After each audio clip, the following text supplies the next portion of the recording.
Today, I want to talk about pulling off a fantastic looking worship service with minimal technical volunteers and minimal prep time.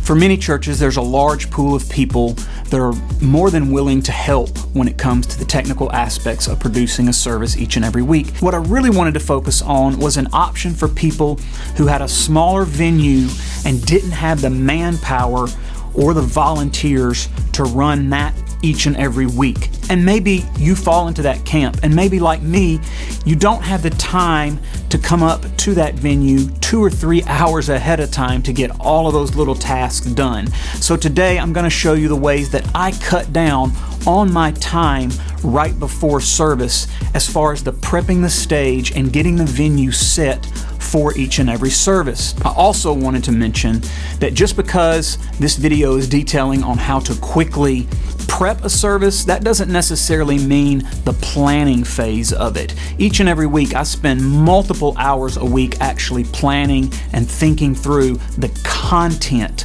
of what that service is going to be. Through the years, I came up with a formula of going piece by piece, every aspect of what had to be done, and then time crunching each of those little menial tasks to get everything ready to go as quickly as possible to make my life much, much easier. At my church, we have 2 main venues and then a children's venue, which would be our venue number 3. Today we're going to focus on venue number 2. In our second venue, which happens to be in the youth space, we actually do our youth service on Wednesday nights in that space, and we also do our Sunday night adult service in that space as well. So that space is completely set up to be a fully functioning service venue, complete with streaming, lighting, sound, all of it. This particular venue seats about 150 people, was originally sort of an open concept room, as you can see. It would definitely be considered a flex space since all of the chairs can be pulled out of the room. I think the best way to maybe approach this video today is to actually just take you on a quick tour through the venue space and show you each and every task that I have ready for the service and how I have it set up in this venue so that I can prep very quickly. Years ago, it would take me about an hour and a half to 2 hours ahead of each service to prep every little task. Now, I can do it in about 20 minutes. I can be ready to go. And this is coming into a venue that I don't have a lot of volunteers showing up with me. There is no call time for this venue. This is a venue for Sunday nights with a small ensemble of about 3, maybe 4 musicians and 3 tech people. We can actually get that down to 2 tech people if we absolutely have to. And I don't ask these people, after they've come on Sunday mornings and spent so many hours, it's a lot of our same volunteers and our same musicians, and I hate to ask them to come back multiple hours early into that venue on a Sunday evening. So I've always handled prepping that stuff myself. I still show up about an hour before each service because I don't want to feel rushed before I lead worship. Starting off in the closet, we have several microphones that we can use on stage depending on what style of music. This space then ends up hosting a lot of different types of music and a lot of different types of styles. So if there's a night where I might have a cellist come in, or we're doing a cajon or some sort of acoustic setup, I don't want to waste a lot of time trying to look for microphone stands and microphones. So most of them are prepped in this closet, already on the stands, ready to go, so that at a moment's notice, I can set them out on the stage. All of our lines and boxes are actually under the stage, and we can quickly plug the mics in and be up and running and ready to go. You'll also see that we have a shelf loaded with floor wedges in case we need some floor monitors. We have multiple snare drums that are already tuned with fresh heads on them, ready to go. We keep 2 or 3 different cajons in this space. We have one on the shelf here that happens to be my favorite, ready to go. A number of acoustic guitars and electric guitars. We even have a dobro in one of the bags. And then we have what we call our cymbal vault, which is a small vault of cymbals that drummers can come in and choose from a different array of cymbals depending on the style that we're playing that night if they want to change that up. Then around the back we have an area with a couple of drum sets, and we also have some iPads and an iPad charger ready to go. I don't make my musicians memorize their music, so they do have the option of the iPad if they need it with the music stand on there, ready to go pulling directly from Planning Center. I also learned years ago to power everything on through the breakers. It makes it a lot quicker. I don't have to go to each and every piece of equipment to power things on. That also saves me time. On the stage itself, we end up keeping the drums covered. We also have a laptop stand that's always ready to go with the power and our audio cable loomed and setting there. The keyboard also gets uncovered and turned on. All of the presets are loaded on the keyboard on the touchscreen, so whatever keyboard player sits down can quickly get their sounds up without me having to mess with that. All of the electric guitars are loaded into a guitar vault that is right off to the side of the stage, and that vault can be locked throughout the week so that no one can mess with the guitars. We also have our pedal boards in the room in soft bags, and they can be quickly deployed. You can check out one of my other YouTube videos about my actual pedal board setup so that you can see how I ended up utilizing a modular pedal board to make that process a lot quicker and easier. But again, all those cables are loomed together on the stage, tucked and ready to go so that we can quickly get the pedal boards on stage and then set the guitars up. I'll then set up the laptop at the drum kit and plug it in. All of our tracks are run off of the Apple Music. Again, I don't use Ableton because Apple ends up being a whole lot quicker. You have less stuff. You don't have the interface to mess with. All of our tracks are pre-mixed, so I don't have to worry about the stems or the balance of the stems. I don't have to discuss all of that information with our sound tech ahead of time. All he has to do is worry about one fader, the tracks fader. We typically leave it zeroed out on the console. And when I'm in the studio ahead of time throughout the week mixing all of those tracks, I just mix with that in mind and balance using a meter in the studio, and everything always runs very smoothly with that. I've never had Apple Music crash, actually. Mics and packs are also quickly deployed. We use the Shure QLXD holster system. I employed that several years ago because before that, it took me several minutes to sit there and change the batteries in and out of each and every pack and mic.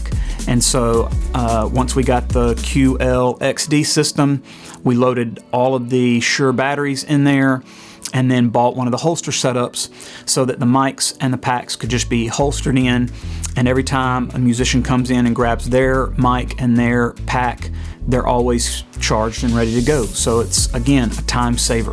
Our fixed positions like the drum set and the keyboards end up using wired packs to avoid having to change the batteries. The drums also have a secondary backup pack in case anything happens, and those wired packs are actually powered through a headphone amp off stage, so we don't even have to worry about batteries. You never want your drummer to lose the click track. That's always bad. Our tech positions in this particular venue are divided into 4 areas. We have the Pro Presenter or the lyric station. We then have our light control computer, which is simply a Mac Mini with Show Express loaded on it. And then we have very simplistic scenes that are set up on that computer for the light operator to see. I simply have things set up like song 1, song 2, song 3, song 4. I'll have message, I'll have blackout, I'll have pre-show, and then I'll have a few that are like house lights, and then I have a few other ones that are just color combinations that tell an operator purples, blues, oranges, yellows, and then I have a few that say fast, slow, but it's all pretty much set up in a very user-friendly package, so they don't have to know a whole lot, and I can ask someone pretty much on the fly if they'll run lights, and it's pretty self-explanatory. I don't have to do any training when it comes to the light position. Sound operation is straightforward in this particular venue. It is an X32. Yes, I know many of you are going to have thoughts on that. You're going to say there's much better consoles, much better sounding consoles than the X32, and you're right, there is.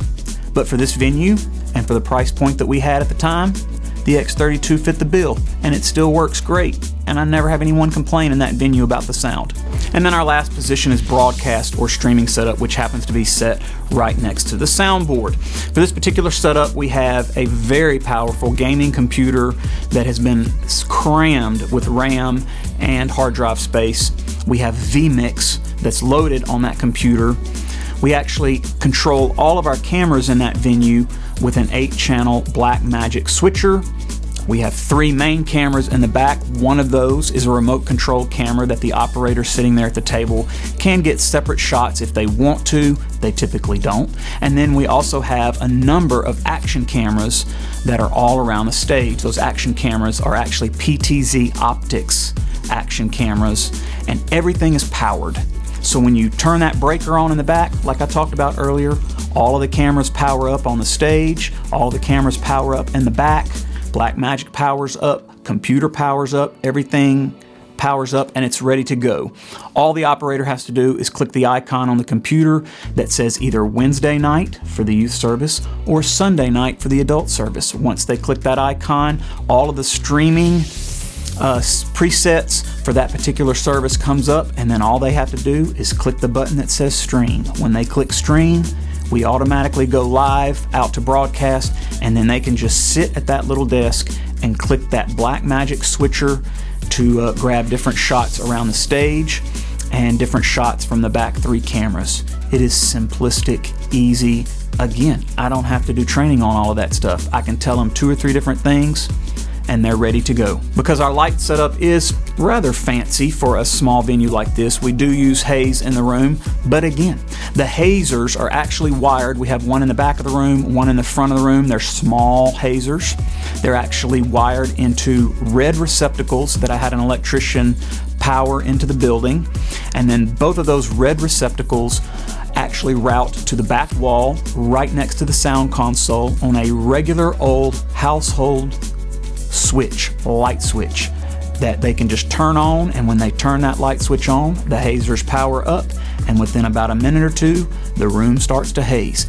And then when the band goes off stage and the speaker comes up on the stage to speak the sermon, they just turn that light switch off. No DMX, no explaining to a light operator who's already nervous about me saying, hey, can you run lights tonight? And they see song 1, song 2. I say, all you got to do is song 1, song 2, song 3, hit blackout for the video, hit message whenever the pastor comes up.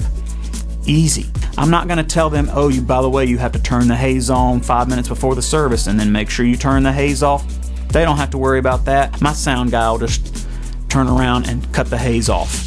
Simple. There are many nights, especially on Wednesday nights with our flashier service with the youth, where we have 4 people operating, 1 person at each of those locations and those stations. Sometimes we have students who work some of those stations, and then we also have a number of adults who help with those stations as well. If I have to, I can do it with just 2 people. I always need someone dedicated to the lyric machine at ProPresenter, but the lights, the sound, and the stream, they can all be run by 1 operator standing in the center. Now, no doubt some of you are watching this video right now and you're judging me. You're saying, that's a terrible idea. What if somebody during the week walks into that venue and walks over to that wall and cuts that red light switch on and turns the hazers on? Those cameras, like somebody's gonna bump them and they're gonna get all out of focus or out of whack, and then they're gonna be totally messed up. Man, you're not using Ableton? Like, that takes all of your flexibility away. You know, ProPresenter has way better options than vMix. That's a way better platform. And yes, some of these solutions are not the best solutions, but they are the fastest ways that we're able to pull off the service in our particular venue with the people and volunteers that we have. And yes, Ableton would be a better platform. I could put the tracks in stereo, but do you know what? I've never had someone come up to me at the end of the service and say, you know, your tracks don't sound very good because they're in mono, they're not in stereo. I hope for some of you watching this video that you got some great ideas, maybe some time-saving tips on how to better prepare for your own services, especially if you're like me and you're trying to put on certain services for your own church with very little manpower. Maybe you have taken a lot of that on your own, and you don't have hours to prep before each and every service. You can still have a fantastic service by implementing some of these tips and maybe assessing. I would say assess your own situation. Look at each individual problem or each individual task that you're having to do each and every week before your service, and then attack that individual task. What better solutions are there available to me to make this task quicker and easier? At least I got many of you thinking about it. Hey, drop me some comments below. I'd love to hear some of the things that you have done for your own services and your own churches to make your prep life easier. If you haven't subscribed to my YouTube channel, please do so. Like the video. See you next time.